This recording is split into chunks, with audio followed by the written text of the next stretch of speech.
Welcome back to the Reading and Writing Podcast. My guest today is Samantha Chang, author of the new novel, The Family Chow. Chang is the director of the Iowa Writers Workshop.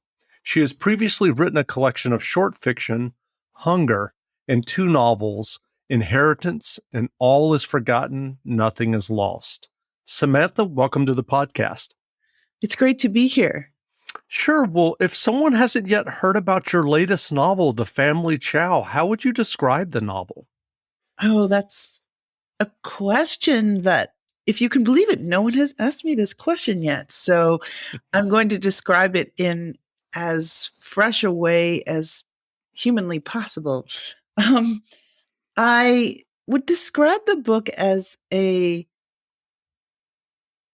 story about a family of Chinese immigrants living in the American Midwest who've been there for so long that they've created all of the trouble that they're in by themselves.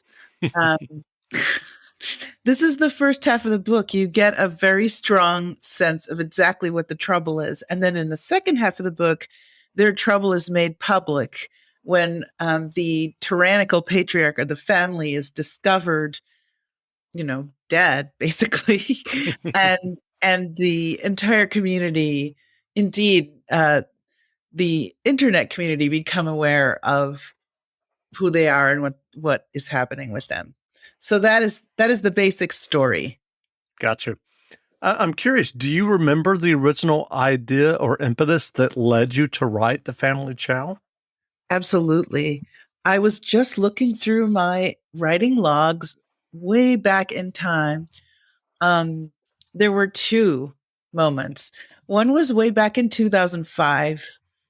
I suddenly began to write in the present tense. I was in between projects, which is a really sort of awful period for me. And I was writing in the present tense and realizing that I was actually very much enjoying it. And this is something that I'd always told my students not to do. So it was it was a humbling experience to realize what a pleasure it was. But I couldn't come up with the plot. I had a tyrannical patriarch. I had 3 children. I had an unhappy marriage between their parents. And I wrote around that time, a list of ideas that I, was messing around with, because as I said, I was completely lost at the time. And it was, the story takes place in one night. It is a huge dinner party. And at the time, I didn't know if this was going to be a story or a novel, but I was super intrigued by the idea of a big dinner party. It seems like a very loaded situation to me, because I think, whose party was it? What happened at the party? And of course, what were they eating at the party?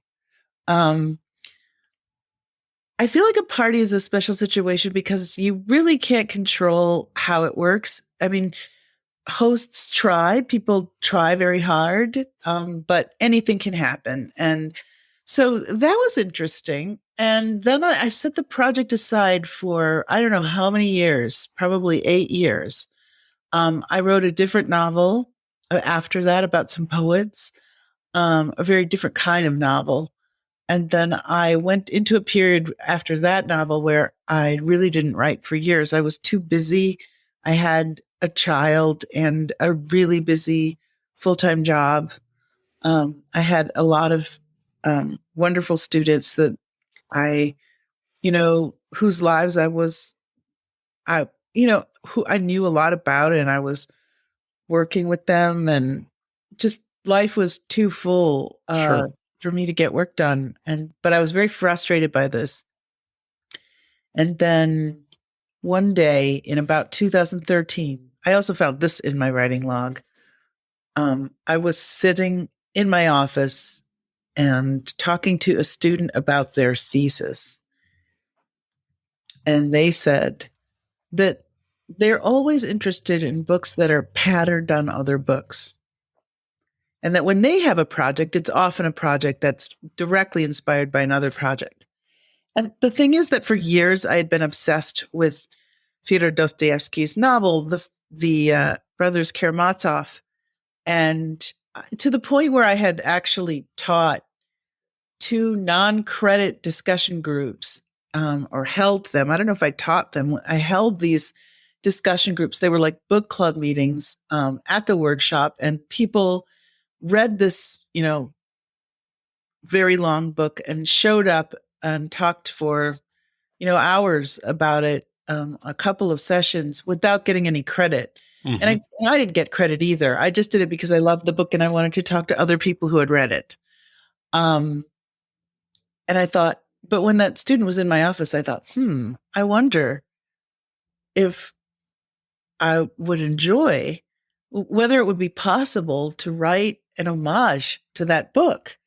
And something occurred to me around then, which was that my sort of interest in the present tense could be employed in this kind of project, because the original Brothers Karamazov is broken into two parts, which is already interesting to me for a variety of reasons. But the first part takes place over about 3 days. It's very long. It's like 300, I don't know, it's many pages long. Hmm. And it all unfolds in, it almost feels like real time. It practically takes you as much time to read the book as it does, um, for it to happen. And because of this, it has this feeling that present tense has, where you're deeply and involved in sort of one unfolding time period, and you don't know what's going to happen next, if that makes sense. And I thought, I could actually use that voice that I enjoyed so much.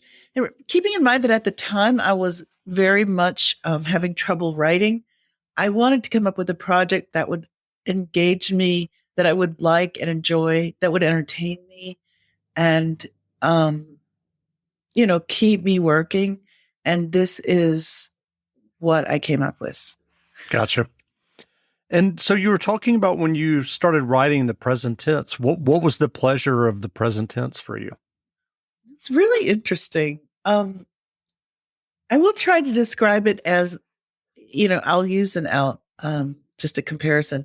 Hmm. So if imagine a dog trotting down the street without its owner, just off on a joy trip. You ever see a dog like that? You'll be walking along and you'll see a dog heading toward you with nobody behind it. And then imagine a little camera sort of in between the ears of the dog, so that everything he sees or she sees um, is just is unfolding or visible to whoever's, going to see the camera later, or whoever's looking Hmm. at the camera. That's what it feels like to me. If the dog stops and sees another dog, or smells something interesting, or goes off on a path, you're just going along with it. There's, as I said, something very pleasurable about that for me. Sure. Well, you mentioned several times your writing logs. Can you kind of describe how you use writing logs and what those look like for you? Oh, sure. Okay. I only started calling them logs while I was writing uh, this book. I used to call them my notes. So every couple of years, I would start a new file of notes. And they weren't necessarily notes about the book in progress. Sometimes I kept those in a separate file. But again, sometimes they did contain notes about the book in progress. And they were basically just helping me keep track of what I was thinking about, because um, at a certain point, my life became so busy that if I didn't make a conscious effort to remind myself what I was thinking about and working on, I might have forgotten it. Um, I guess for the last 15 years, Hmm. I've had this set of notes. Maybe before that also. Um, but I started my job 16 years ago, and um, I just needed a place that I could go, and my computer in this case, where I didn't have to think about my job. Um, I write the date down and then the time of day. And I'll include all kinds of details like what I did or what I'm supposed to be doing, even though I'm not doing it, which is basically, as far as I can tell, the life of an adult writer. Every minute that you have that you're working is basically stolen or borrowed from other responsibilities to people or things or your, employment. Gosh, I keep track of okay, so when I'm in between projects in my logs, I keep track of whatever thoughts I'm having at the time. When I'm on a project, when I'm onto it, I often keep track of what I'm working on, what I want to work on next, um, what I did, what I did and what I'm doing next. Uh, yeah, that's sort of what my logs are like. Sure. Well, as you mentioned, you mentioned your job, and as I mentioned at the outset, you're the director of the Iowa Writers Workshop.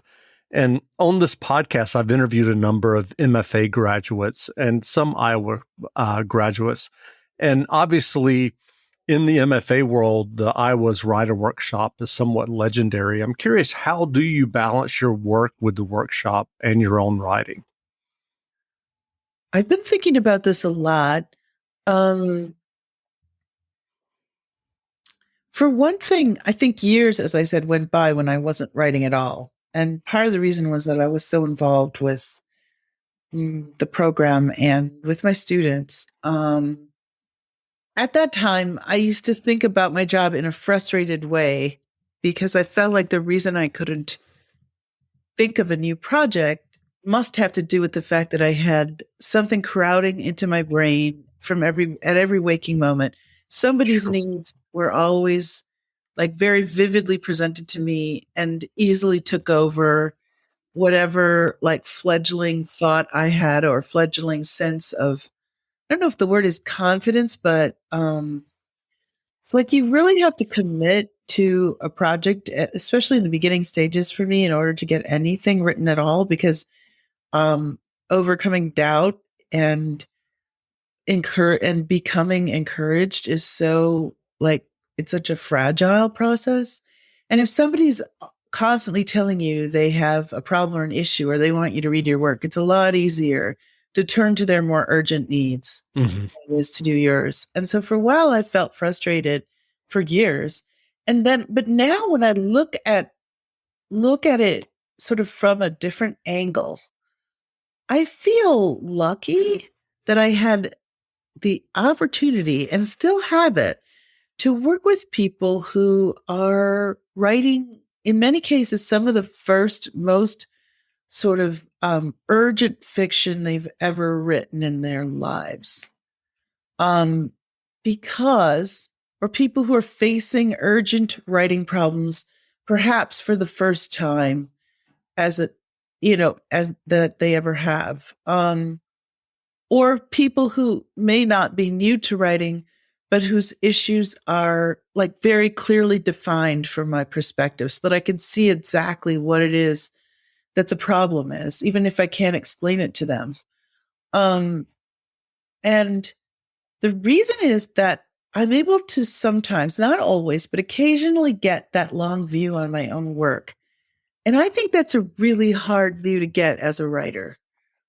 I think what happens is that we're born, our brains are born, our psyches are born into a certain historical and cultural moment, and we become sort of beings that are infused with those sensibilities, and we start writing, and then depending on how long we've been writing or whatever happens to us, we carry those moments, we carry the moments of our first writing experiences around forever.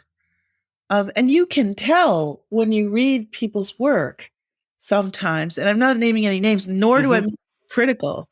I'm just describing something I noticed. I can read a book written by somebody who was a big deal or was becoming a big deal when I was a young writer. And I can see that what they've done is something that was very much like what they were doing when I was a young writer, but for some reason, it's lost whatever how do I say this? People aren't paying attention to it. And then I used to think, why? This is good writing. And then I would understand that something has changed in the culture so that people see and understand differently.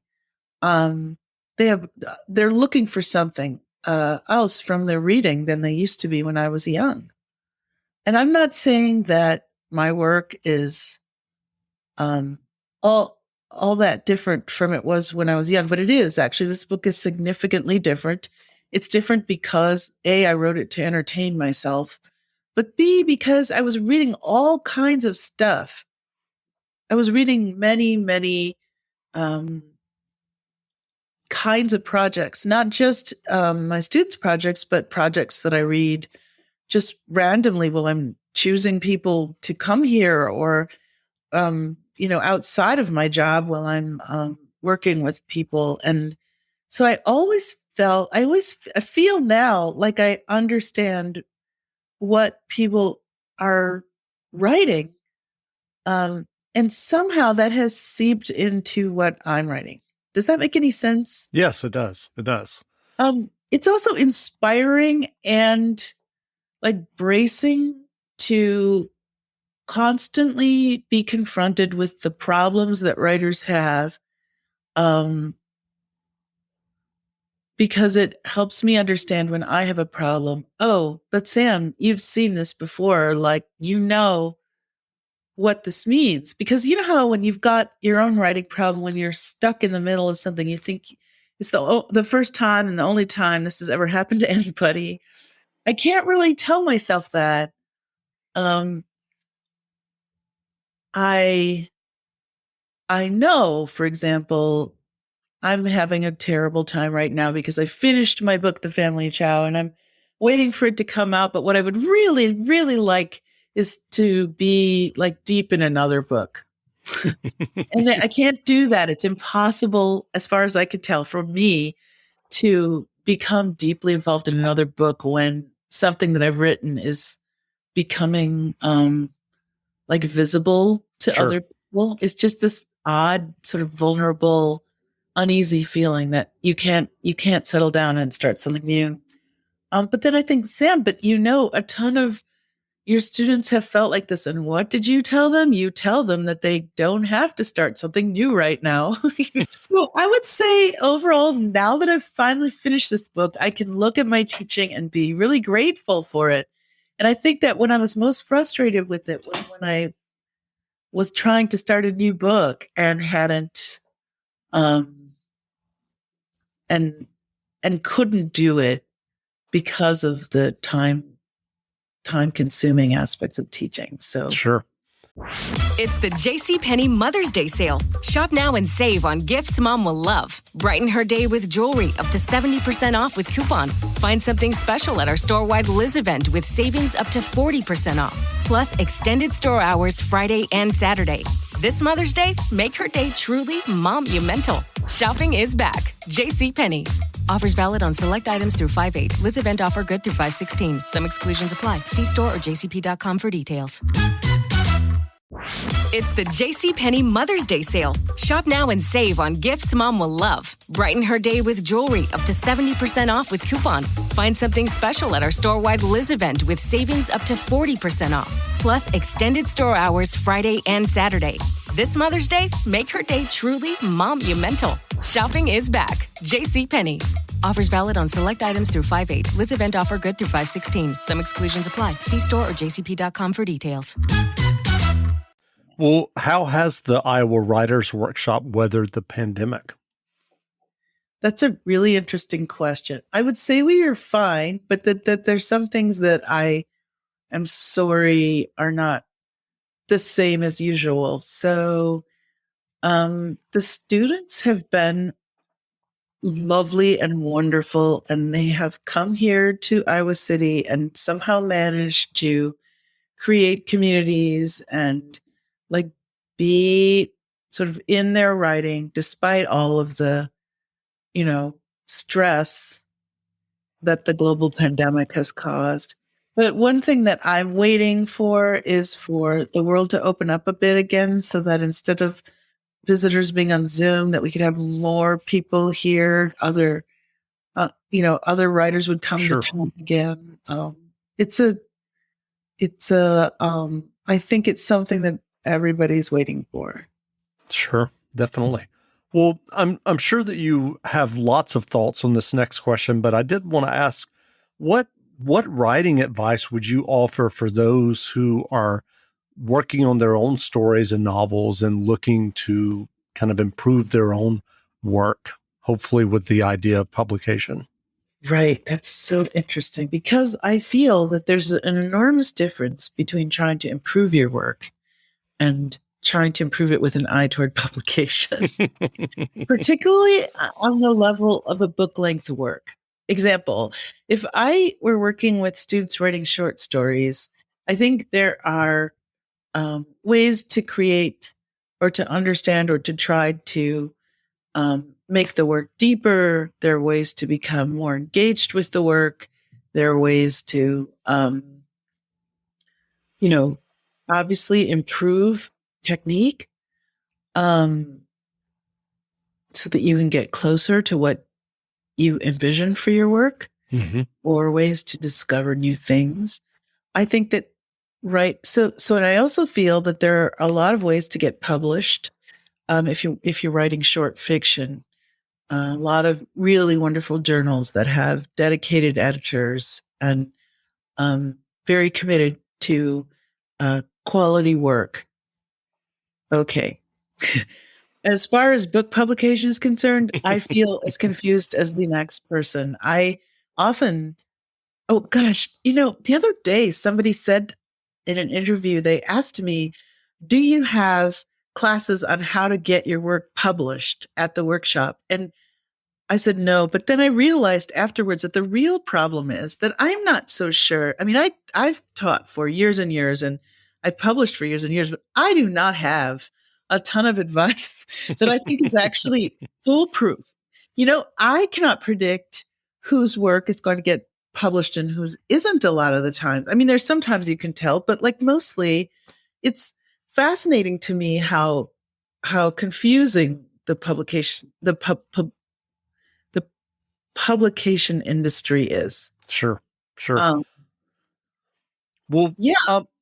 on that note, I was just curious, and I'm sure that, this could be a loaded question for you because I know that there are a lot of graduates, but are there any recent graduates that we should be looking out for in terms of forthcoming publications of book length work?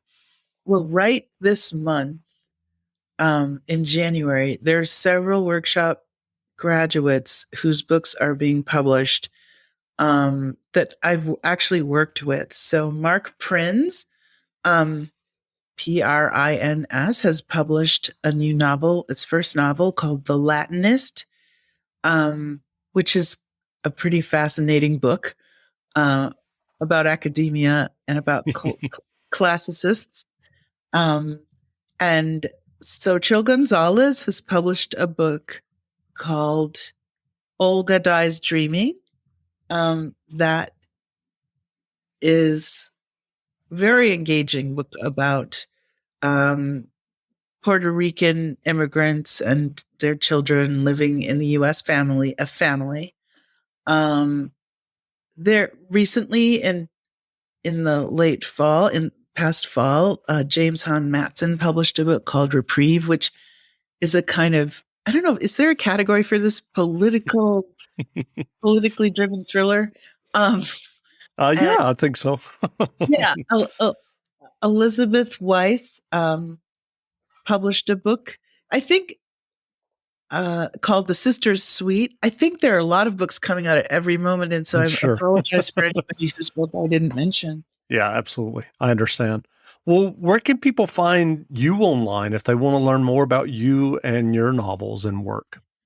My website is lonsamanthachang.com. That's great. Well, again, we've been speaking with Lon Samantha Chang, author of the new novel, The Family Chow. The novel is on sale now, so go buy a copy at your local independent bookstore. And Samantha, thanks for doing this interview. It was my pleasure. Wonderful. That was great.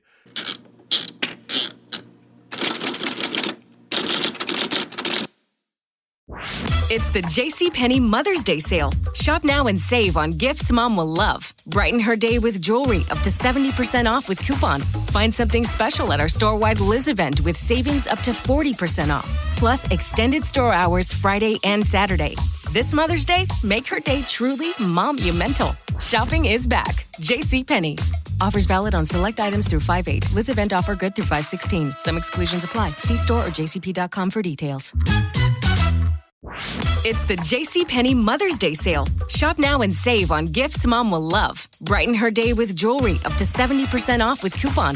Find something special at our store-wide Liz event with savings up to 40% off. Plus, extended store hours Friday and Saturday. This Mother's Day, make her day truly monumental. Shopping is back. Jcpenney. Offers valid on select items through 5/8. Liz event offer good through 5/16. Some exclusions apply. See store or jcp.com for details.